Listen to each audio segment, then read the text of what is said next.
जब भी market all time hyper हो, कैसे आपको ट्रेड प्लान बनाना चाहिए और कौन से साइकोलॉजी पॉइंट है जो सबसे ज्यादा मदद कर सकता है। नहीं तो आपको ज्यादातर वहां पर लगेगा कि यार सेलिंग आ सकती है, क्योंकि ज्यादातर आपने सुना है कि ऑल टाइम हाई से सेलिंग आती है। लेकिन कब और कब कंडीशन में आपको ट्रेड प्लान बनाना चाहिए, ज्यादातर आपकी क्या साइकोलॉजी होनी चाहिए। तो जय हिंद दोस्तों, आज का वीडियो हम यहीं से शुरू करते हैं। ठीक है, देखो ऑल टाइम हाइपर जब भी आपको ट्रेड प्लान बनाना है, एक बात हमेशा ध्यान रखना कि मार्केट ऑल टाइम हाई से सेलिंग आती है। इसका मतलब यह नहीं है कि मार्केट अपसाइड में गया, जैसे ऑल टाइम हाई को ब्रेकआउट कर दिया, आज यहां पर आप सेल करने लग जाओ। क्यों?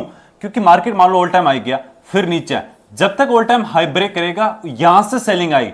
जरूर नहीं एक टाइम ऑल टाइम हाई लगाते उसी जगह से सेलिंग है, हो सकता है 2-3 बार ब्रेक करे, जब सभी को लगेगा अब सेलिंग नहीं आएगी। हमेशा मार्केट में तब सेलिंग देखने को मिलती है। तो 2 दिन कंटिन्यू जैसे ही मार्केट में ऑल टाइम हाई से सेलिंग आई, कैसे हमने कैप्चर किया, क्या साइकोलॉजी पॉइंट था, उसको हम समझने की कोशिश करते हैं। सबसे पहले हम चलते हैं आज के चार्ट को कि कहां पर हमने ट्रेड प्लान बनाया, क्या हमारी साइकोलॉजी थी।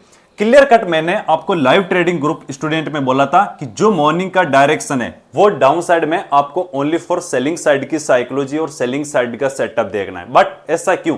इसका सबसे बड़ा कारण है प्रीवियस दिन का चार्ट। हमेशा जैसे मैंने आपको वीडियो में बताया कि आज का चार्ट है, उसको हमेशा प्रीवियस चार्ट से कनेक्ट करने की कोशिश करो। प्रीवियस दिन मार्केट में सेलिंग आई, यहां पर नीचे की तरफ आया, तो जिसने भी डब्ल्यू पैटर्न पे बाई किया है उनको भी मार्केट में बाहर निकाल दिया, और जो यहां पर कोई नॉर्मल सेलर्स होगा उनको भी बाहर यहां पर ब्रेकआउट किया। तो जो नॉर्मल सेलर्स है वो निकल गए, उसके बाद डाउन साइड में क्लोजिंग किया। बट यहां पर क्या है, ये सेलर्स है और मार्केट रिट्रेसमेंट के साथ में नीचे की तरफ आया, फिर सपोर्ट लेके अपसाइड में गया, इसलिए अपने डाउन साइड के डायरेक्शन को कंटिन्यू कर सकता है और सपोर्ट लेके क्लोजिंग किया है। तो यहां पर मार्केट में बायर्स आए, तो हम क्या करेंगे, इस सेलर के साथ में चलने की कोशिश करेंगे। इसलिए हमारा flat gap up gap down तीनों कंडीशन में जो डायरेक्शन था वो डाउन साइड के लिए था। अब हमने ट्रेड कैसे प्लान बनाया, इसके पीछे की साइकोलॉजी क्या थी। जैसे मार्केट यहां पर गैप अप ओपनिंग हुआ, अब यहां पर अगर आप बैंक निफ्टी को देखोगे तो उसमें क्या है, जैसे ओपन होने के बाद उसी जगह से कंटिन्यू धीरे धीरे डाउन साइड की सेलिंग आने देखने को मिली।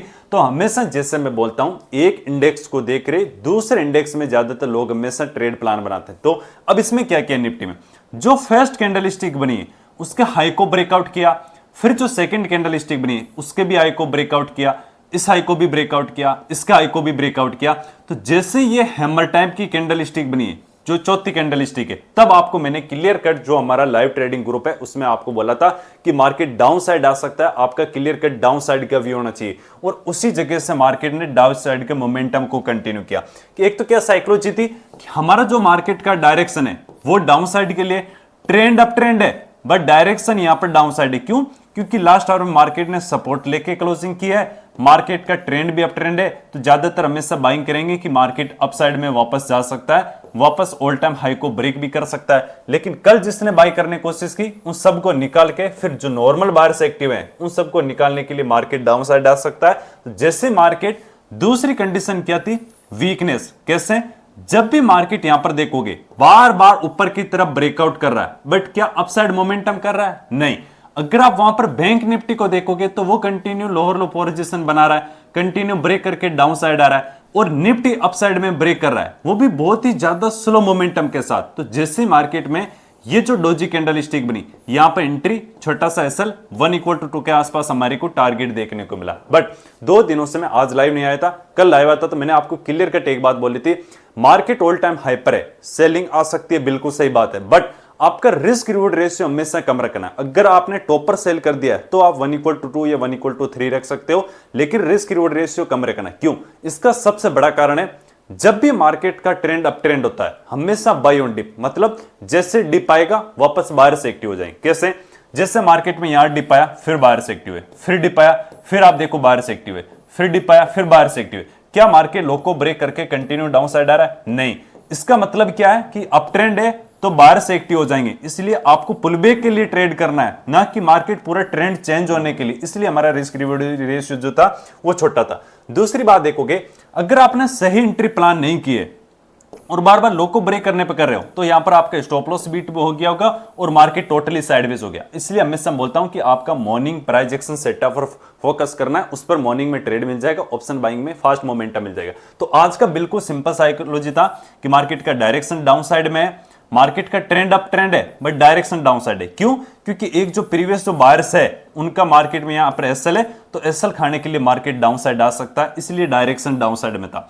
और डायरेक्शन हम किससे आइडेंटिफाई करते हैं? एसएल हंटिंग से। ट्रेंड तो जो सिंपल मेथड है हमारा, जैसे मैंने आपको प्राइस एक्शन जो प्लेलिस्ट है उसमें वीडियो बना के रखा, उसको देखना। तो डायरेक्शन डाउन साइड में था, इसलिए टॉप के आसपास सेल किया जब भी मार्केट ऑल टाइम हाई था, और यहां के आसपास हमने एग्जिट किया। अगर सेम साइकोलॉजी के साथ प्रीवियस दिन का चार्ट देखोगे तो उसमें भी मार्केट यहां पर ब्रेकआउट करके लास्ट में साइडवेज क्लोजिंग की। तो हमेशा मैं आपको बोलता हूं कि वहां पर बायर्स और सेलर्स दोनों आते हैं, और मार्केट ऑल टाइम हाई पर है तो ऊपर सेलर के स्टॉप लॉस नहीं। जैसे मार्केट यहां पर गैप ऑफ ओपनिंग देखने को मिला, तुरंत मार्केट वहां से रेंज के अंदर आ गया, जो प्रीवियस दिन का रेंज। तो पुलबैक देके यहां पर हमने निफ्टी में ट्रेड ना प्लान बना के बैंक निफ्टी में सेलिंग साइड का, वो भी सेम ट्रेड आपको लाइव ट्रेडिंग ग्रुप स्टूडेंट को शेयर किया था। ये व्हाट्सएप नंबर है, ये लिंक डिस्क्रिप्शन में व्हाट्सएप नंबर है, आप ज्वाइन करना है, वहां पर मैसेज कर सकते हो। सेम हमने लगभग टॉप के आसपास सेल किया, अच्छा खासा डाउन साइड मोमेंटम देखने को मिला बैंक निफ्टी में। आपको लाइव ट्रेड यूट्यूब पर मिल जाएगा दोनों दिन।